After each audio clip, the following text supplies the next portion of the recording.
So I want to show you how to make a database using your SQL. Once you are logged into your phpMyAdmin, you want to go and click on where we have SQL right here. This is going to provide a field where you want to type the SQL code. Of course, we'll take a look at the databases that I already have in here. You see that I don't have something like admin. So I want to create that right now. And to do that, we're going to just do create. And we're going to just do database. And then you name the database. I'm going to just go ahead and name it admin right here, and then you just basically want to terminate that.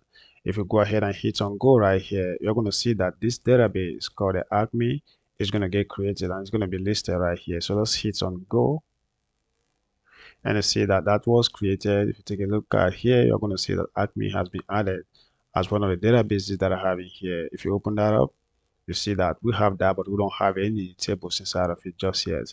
All right, if you also want to delete that, you can also do that. If you go to here where we'll have the SQL tab, and you can just say drop database, and then you want to name the database, which is admin right here.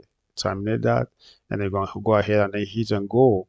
Notice that if I hit on go, this particular database is going to get deleted from the list right here. So let's go ahead and do that. Let's hit on go, and you see that it's just basically gone. It's no longer there. So you want to go ahead and practice how to do that. That's just basically how it is to basically create a database. So what I'm going to do right now is to recreate that. I'm going to just do create database, and I'm going to just call that admin. Just terminate that, and I'm going to hit on go. And I'm going to just basically leave it right here. I'm going to stop the video right here.